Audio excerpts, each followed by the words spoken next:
ဒီကနေ့မှဆိုရင်တော့မြောက်ဒီဒေသဘက်မှာဖြစ်ပွားနေတဲ့ online လောင်းကစားမှုများကိုနှိမ်နင်းနေတဲ့အခြေအနေများနဲ့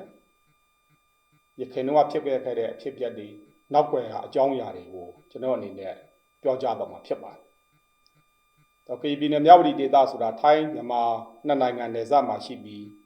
အိန္ဒိယမြန်မာထိုင်းသုံးနိုင်ငံအာရှလမ်းမကြီးရဲ့အချက်အချာကျတဲ့နယ်မြေဖြစ်ပါတယ်။ဒီနယ်မြေမှာကရင်လက်နက်ကိုင်အဖွဲ့အစည်းအများစုအခြေချလှုပ်ရှားနေပါတယ်။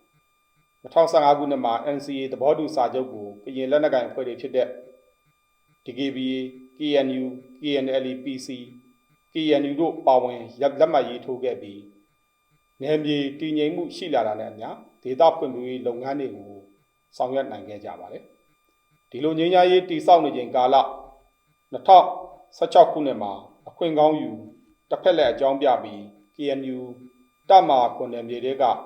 ရွှေကုတ်ကိုစီမံကိန်းကိုစတင်ခဲ့တာဖြစ်ပါတယ်။2018ခုနှစ်အတွင်းမှာတော့ကြောက်ခက်ကြီးရွာမှာကြောက်ခက် Garden Resort လောင်ကစားရုံစီမံကိန်းနဲ့2020ပြည့်နှစ်နှစ်ဦးပိုင်းကာလမှာ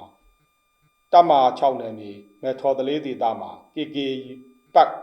စီမံကိန်းတို့ကိုစတင်လှုပ်ဆောင်ခဲ့ကြောင်းကျွန်တော်တွေ့ရပါတယ်။ KNU ခေါင်းဆောင်ပိုင်းတွေအနေနဲ့လုပ်ပိုင်ခွင့်ကိုတရားဥပဒေမဲ့အသုံးချပြီးနိုင်ငံပိုင်မြေတွေကိုနှစ်ရှည်စာချုပ်တွေချုပ်ပြီးပြည်ပနိုင်ငံသားတွေကိုငှားရမ်းတာတရားမဝင်လောင်ကစားလုပ်ငန်းတွေအပါအဝင်ဒုစရိုက်လုပ်ငန်းတွေကိုအခကြေးငွေယူပြီးအကာအကွယ်ပေးတာတွေလှုပ်ဆောင်ခဲ့ကြတာဖြစ်ပါတယ်။ဒီနယ်မြေမှာအခြေချလာတဲ့ပြည်ပနိုင်ငံသားတွေအများစုကလည်းကမ္ဘောဒီးယားနိုင်ငံကာစီနိုလောင်ကစားမျိုးတစ်မျိုးဖြစ်တဲ့တီဟာနုဘေကနေပြောင်းရွှေ့လာကြတာလည်းဖြစ်ပါတယ်။ဒီတီဟာနုဘေမှာလောင်ကစားလုပ်ငန်းတွေဖြစ်ပေါ်လာတဲ့အခါမှာဒုစရိုက်မှုတွေထူပြောလာသလိုဒေသခံတွေအတွက်ဘာသာစကားမကျွမ်းကျင်မှုတွေကြောင့်စီးပွားရေးလောက်ရမှာအခက်အခဲတွေဖြစ်ရတဲ့အပြင်တစ်မျိုးလုံးမှာလည်းနိုင်ငံသားများလွှမ်းမိုးလာခဲ့ပါတယ်။ဒါအပြင်ကာစီနိုလုပ်ငန်းတွေနဲ့အတူလူမိုက်မာဖီးယားတွေရဲ့ဥပဒေမဲ့အနိုင်ကျင့်နှိပ်စက်မှုကိုလည်းခံခဲ့ကြရကြောင်းတွေ့ရပါတယ်။ဒါကြောင့်မြောက်ဒီဒေသကိုလည်းတီယာနုဘေလိုဖြစ်မှာကို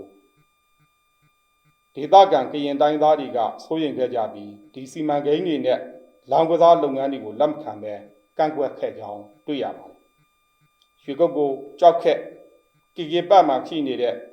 ရာဇဝတ်ဂိုင်းတွေငွေလိမ်ဂိုင်းတွေနဲ့ပတ်သက်ဆက်